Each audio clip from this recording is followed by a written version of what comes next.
Jelas ya. Kebanyakan mobil-mobil ini sudah diparkir sebegini rupa, dia mempunyai masalah steering fluid ya.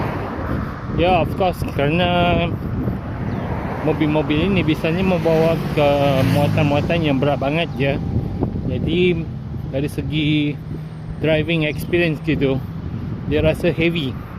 Jadi permasalahan pokoknya untuk smooth permasalahan root cause analysis ini adalah untuk mencari bahan sintetik atau bahan mineral yang susah banget untuk maneuver steering, even tu dalam full load ke atau bukan load ya.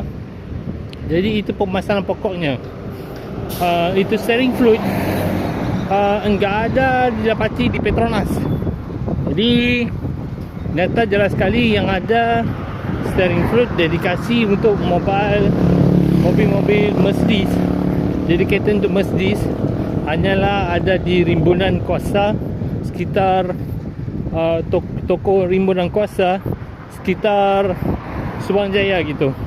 Itu SS14 ya, 14 SS14 itu hanya dedikasi untuk Mercedes. Jadi mobil-mobil yang gua present tadi kemungkinan dia memerlukan bahan mineral ataupun bahan fluid untuk industri logistik ya. Industri logistik amat memerlukan steering fluid. Ini permasalahan toko yang ada operasian logistik itu.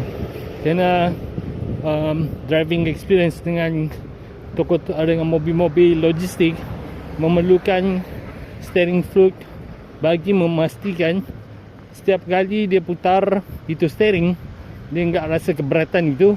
Sungguh pun female ke, male masculine ke, feminism driver ke, memerlukan fluid ini ya. Pada asasnya ialah pneumatic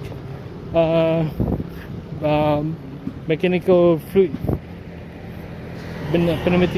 mechanical fluid ya. Terima kasih.